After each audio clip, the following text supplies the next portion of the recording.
What is the crack, folks? Welcome to a special edition of the NuMuze Podcast. I'm joined with the lads from Panic Over.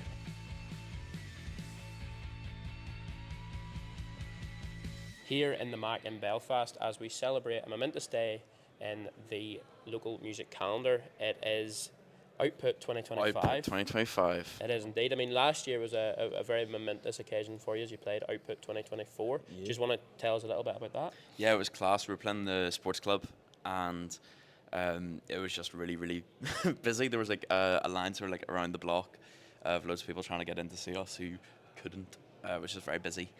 And but some of the people who were there was Mark David from the Music Venue Trust and Chris Tams from the BPI, which was very like domino effect, I guess, for some of the stuff we're doing now, because we're now patrons of the Music Venue Trust, which is a very like important cause to I think all smaller musicians.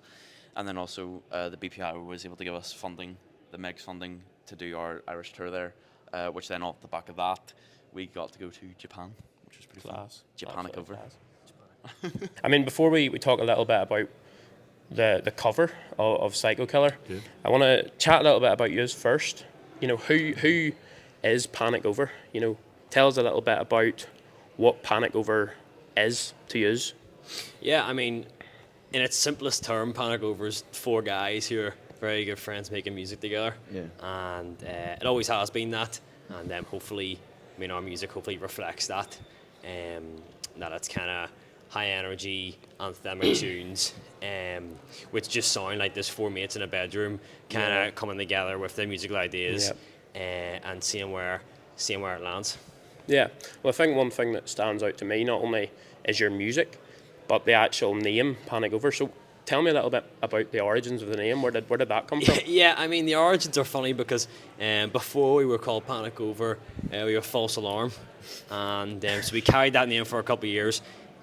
Looking back at it now, not the best name at all. When we kind of got things moving a bit more seriously, we found out that False Alarm had been like registered as a name. So if we were to go forward, like I didn't really, it could have got a bit messy. So like we may as well change it now.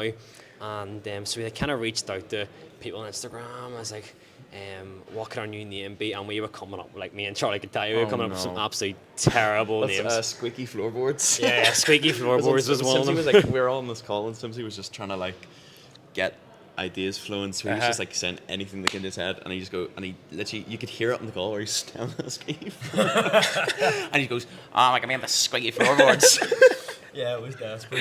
And then, do you know what? Someone put into one of our comment sections the team Panic Over, and I was like, flip, that's actually quite good because it kind of resembles the old name a wee bit. The same. It keeps that legacy, I guess. Yeah.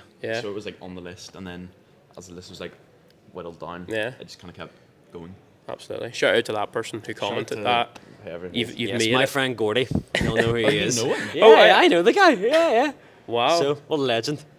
Gordy, you better start getting a bit of cuts in here or something. I mean, you're signed to Warner Music Group for sync licensing and publishing, and you've been asked to take part in this Cover Nation campaign where new artists on the roster do covers of the most famous tracks in the Warner catalogue. Why exactly did you pick Psycho Killer by Talking Heads? I think for me, like, whenever I first really started getting into music, I was listening to loads of them, like, earlier rock bands and stuff, like Queen, AC/DC, Led Zeppelin, and Talking Heads. So I think that was kind of, like, a lot of my first big love of guitar music, I guess. So whenever the list came through of, like, all these songs, I can't even remember many other songs. I just remember the Psycho Killer one, just like the Talking Heads, just jumping out, like just so obvious, like that's what. So I think it was like an obvious choice. I think everyone was locked in on that decision, I guess. I mean, when it came to recording Psycho Killer in the studio, how did you just make it your own song while like still maintaining that original sort of Psycho Killer sound? I think whenever like we decided that was going to be the one, we all very much said in our like wee group chat we all said learn the original note for note.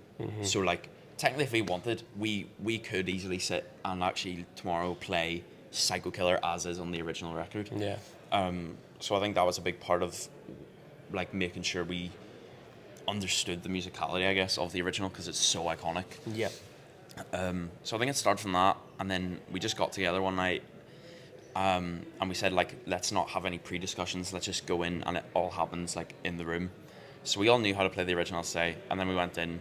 I think very naturally, it just kind of all fell together, literally in like less than an hour. Yeah. It's exactly how we played it on the track. And do you think it's an important thing to just go into the studio and to do it live? Do you think that helps capture the energy better than if you were over tracking or overdubbing? Yeah, I would agree with that. Like especially kind of the way we learnt it together, and we learnt it by playing it just a couple times over, and felt the live aspect kind of depicts our style a lot better. Yeah. And I'm sure we could have sat down and done a good studio version if we wanted to. But yeah, I think it's something a wee bit special about the live version as well. Absolutely. Was there a moment when you were recording it where you thought, yes, like this is it, like that is the Panic Over staple that we needed?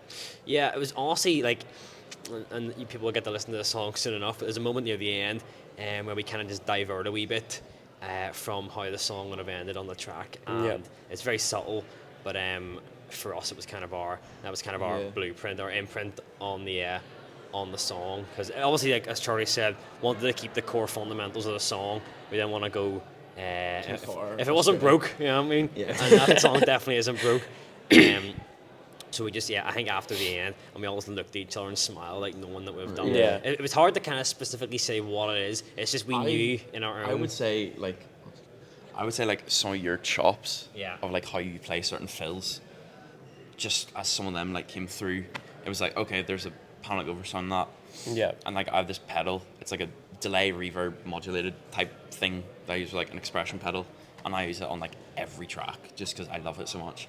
So like even hearing the sort of like tones of that make their way through in the song, like I feel like for me that was kind of like my little stamp on it. So I feel like I think actually hearing like that as well was everyone a very had really their own different wee little, things. like, So like everyone learned the song, but then everyone had their own wee things they were thinking about in their mind. Yeah. It just fell together really nicely. I'm glad. So- I mean, it's absolutely brilliant. It's a brilliant cover, and I mean, it's a song that is. It's such a brilliant. It's one of my favourite songs. Yeah. And I mean to hear it captured so well and so uniquely, you know. I mean, you're obviously used to being in the studio recording your own tracks and writing together.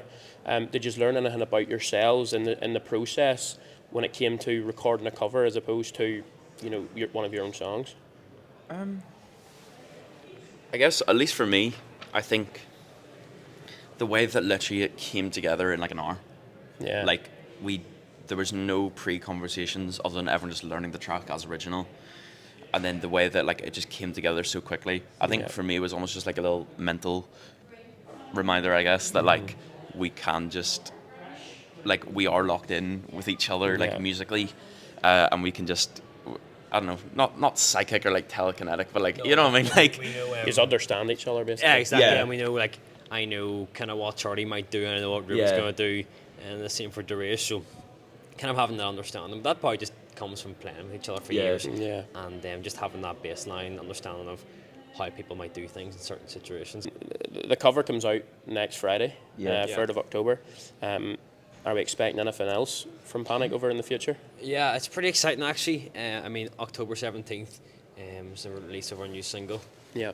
And we're really excited for people to hear that. And then after that, we're playing a headline show at the Empire in Belfast, which is exciting for us because we've not played a gig in Belfast since Output last year. Yeah, wow. So we're really excited just to get going again. Yeah.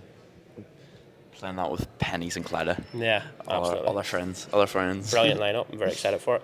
And then just sort of finish up, if you could pick another cover to do of a classic song, which one would you choose and why? You know what it is? We even since before we were called Panic Over, like when we were still called False Alarm. Yeah. Like we started with like covers, like that's where we started, and the one song that like has just always wriggled its way and stayed on our set the whole time is we did a cover of Does Your Mother Know by ABBA. So I'd say if there was an opportunity to like do a proper version of that, like we played at every live show, it's just fun, and we kind of like put our own wee spin on it. Class. I guess kind of similar to what we did with Psycho. Yeah. But yeah, a version of that would be Class. funny. So What about you, Ben? Have you anything different? Would you cover the same song or? Yeah, probably. I think it would just be really good fun to do that song. a proper version of Proper version of that, or any song by the Foo Fighters. I'm sure we can make a good rendition of. Apart Class. from that, yeah. Well, look, lads, it's been an absolute honour to have you on. Yes, Thank you, thanks, brother. Lewis. mate. And I wish you all the best with the release, and make sure to go and stream it on the 3rd of October. Psycho Killer, cover by Panic Over.